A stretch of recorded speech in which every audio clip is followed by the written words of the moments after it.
നമ്മൾ അറ്റ്ലാന്റ എയർപോർട്ടിൽ നിന്ന് നേരെ ഡെട്രോയിറ്റ് എയർപോർട്ട് എത്തിയിരിക്കുകയാണ് കേട്ടോ. ഇവിടെ നല്ല തണുപ്പും സ്നോയും ഒക്കെയാണ്.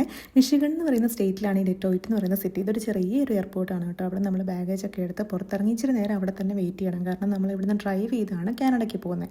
അപ്പോൾ അരുൺ പുറത്ത് പോയിട്ട് കാർ റെൻ്റ് എടുത്തിട്ട് വേണം വരാൻ. അങ്ങനെ കാറൊക്കെ കിട്ടി നമ്മൾ പുറത്തിറങ്ങി നമ്മൾ നേരെ ഡ്രൈവ് ചെയ്യുവാണ്.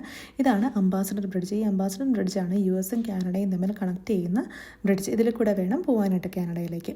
എന്നിട്ട് നമ്മളിതാ ഇത് കണ്ടോ, നല്ല തണുപ്പ്. അപ്പോൾ സൈഡൊക്കെ റിവറൊക്കെ ശരിക്കും ഐസായി കിടക്കും കേട്ടോ. ഇനി നമ്മൾ നേരെ പോകുന്നത് ബോർഡർ ക്രോസിംഗ് ആണ്. ഇതാണ് ബോർഡർ ക്രോസിംഗ് സെൻറ്റർ. അവിടെ കസ്റ്റംസ് ഓഫീസേഴ്സ് ഇരിപ്പുണ്ടാകും. അവർ ക്വസ്റ്റ്യൻസ് ഒക്കെ ചോദിക്കും. അപ്പം നമ്മൾ ഡീറ്റെയിൽസ് ഒക്കെ കൊടുത്ത് നമ്മൾ അവിടെ നിന്ന് പുറത്തിറങ്ങി നേരെ നമ്മൾ കാനഡയിലേക്ക് എൻ്റർ ചെയ്യുവാണ്. അപ്പം തന്നെ നമ്മളൊന്ന് കഴിക്കാൻ കയറി. കാരണം ഇനി നമുക്ക് 3 മണിക്കൂർ കണ്ടിന്യൂസ് ഡ്രൈവ് ചെയ്യണം. അപ്പം നമ്മൾ അവിടെ അടുത്ത് തന്നെ പോപ്പോയ്സിൽ കയറി ഫുഡ് അടിച്ചു. പോപ്പോയ്സ് എന്ന് പറഞ്ഞാൽ KFC പോലെ തന്നെ ഇവിടെയുള്ള വേറൊരു റെസ്റ്റോറൻ്റ് ആണ് കേട്ടോ.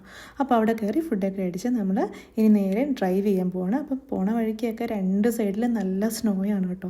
മാറ്റ് വിരിച്ചിട്ട പോലെ സ്നോയാണ്. നമുക്ക് ശരിക്കും പറയും കാനഡയിൽ ഒരു 6 PM മുമ്പ് എത്താം. നമ്മൾ അങ്ങനെയാണ് നമ്മൾ പ്ലാൻ ചെയ്തിരിക്കുന്നത്. നമ്മൾ കുറച്ച് ഡിലേ വന്നു എയർപോർട്ടിൽ. അപ്പോൾ നമ്മൾ നേരെ പോണത് പൂജയുടെയും അനൂപിൻ്റെയും, അരുണിൻ്റെ കസിനാണ്, പൂജയുടെയും അനൂപിൻ്റെയും വീട്ടിലേക്കാണ്. അപ്പോൾ അവരുടെ നെയ്ബർഹുഡിൽ നമ്മൾ എൻ്റർ ചെയ്തു. അങ്ങനെ നമ്മൾ നേരെ അവരുടെ വീട്ടിലേക്ക് പോവുകയാണ്. ഇനി നമുക്ക് അടുത്ത സർപ്രൈസ് ഉണ്ട്. അത് അടുത്ത വീഡിയോയിൽ പറയാം കേട്ടോ.